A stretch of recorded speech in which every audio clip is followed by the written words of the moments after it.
Well, hello there, and you join us here today to talk about the MoonSwatch, perhaps for the last time.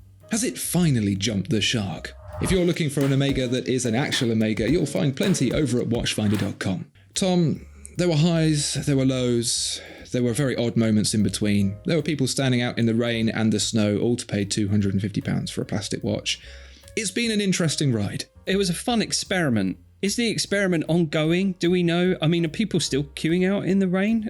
They're still doing them every time the moon is up. They're going to release new exclusive ones, right, in different cities. Is that still going on? That's right, yeah. And that's kind of what I wanted to talk about, because we went through a period where the MoonSwatch was launched and people thought they could get it, and then they couldn't get it, and then they couldn't get it a bit more, and then they could start to get it again. And then this Moonshine edition came out. Every full moon, there would be a new MoonSwatch with a gold second hand, and people queued up and got this watch, and it was all lovely. And then they did it again on the next full moon. But they made slight tweaks, so I think the next one had a 3 engraved in it. The one after that had a pink tip in the second hand, and the one after that has floral engravings. And you weren't aware of it. I was barely aware of the floral one. It seems like this has finally tipped off people's radar. The Moonshine gold chronograph hand was kind of a little bit tenuous enough as it was to warrant more hype, and now to just be very slightly tweaking it even further is a little bit of an anticlimax. It sort of feels like it's treading water a bit now. It's faffing around in queuing up in the moonlight with just for a gold chronograph hand that you can only see in the light of the same moon on which you queued up for it. It's just ridiculous. It's the third encore. The last tube has already left. We're all tired. We want to go home. Yeah. So I think world weary, people are already sick of not being able to get things, and to not even be able to get the little fun aside to not being able to get the things they really want is just too many doses of sour grapes, I think.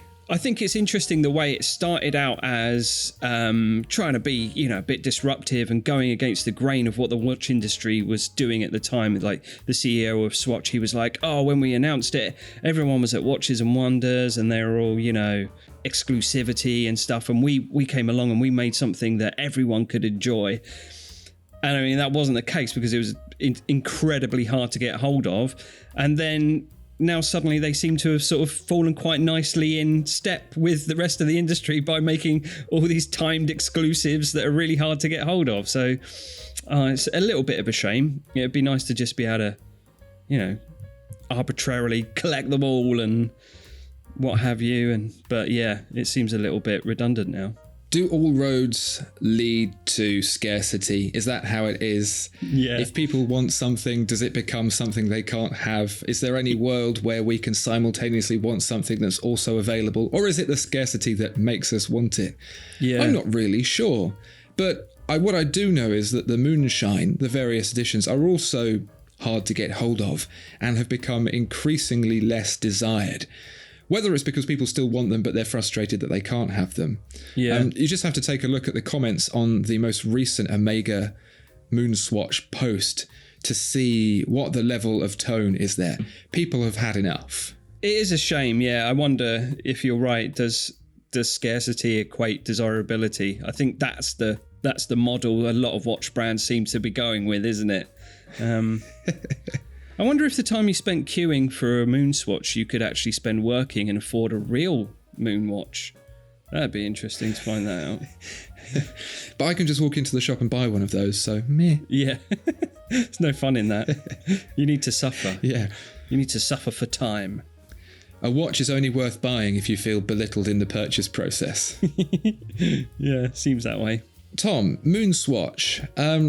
All is not lost, I don't think. What would your approach be to reviving it, to making it what it once was, hoped to be? Put it for sale online.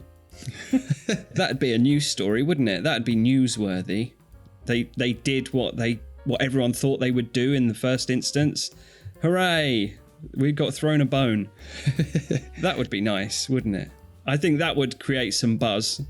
It would be great to go back in time and somehow nibble in the ear of Nick Hayek and persuade him to sell these online and see what kind of a journey we would have had if they had just been readily available online from the start.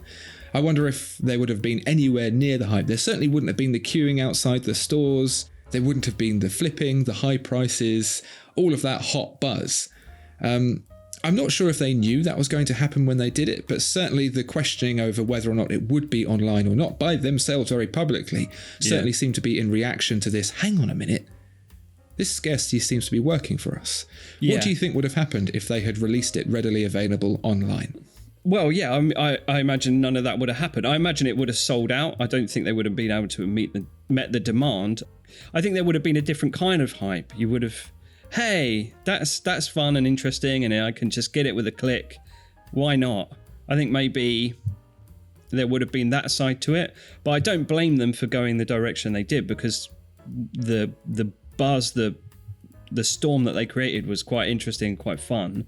Not for the people that were queuing for it. It doesn't look like fun, but I anticipated a trajectory where, when interest did start to tail off, and there weren't any more queues and the buzz has subsided, that's when they would be like, right, well, now we can launch it online and and it just be a normal watch that everyone can buy. Yeah. So I still anticipate that.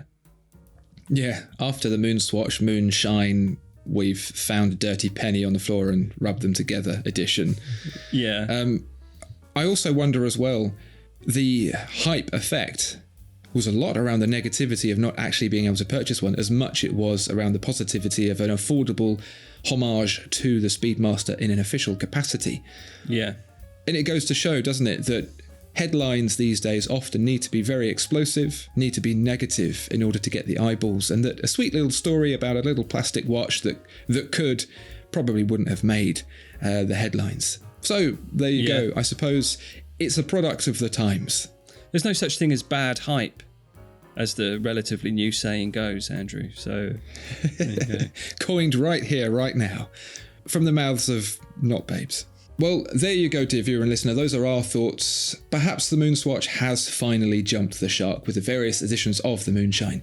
What do you think? Are you done with it? Are you hoping it does come online and becomes readily available, or is it just a goner now? Have you gone to Omega and purchased a real Speedmaster instead?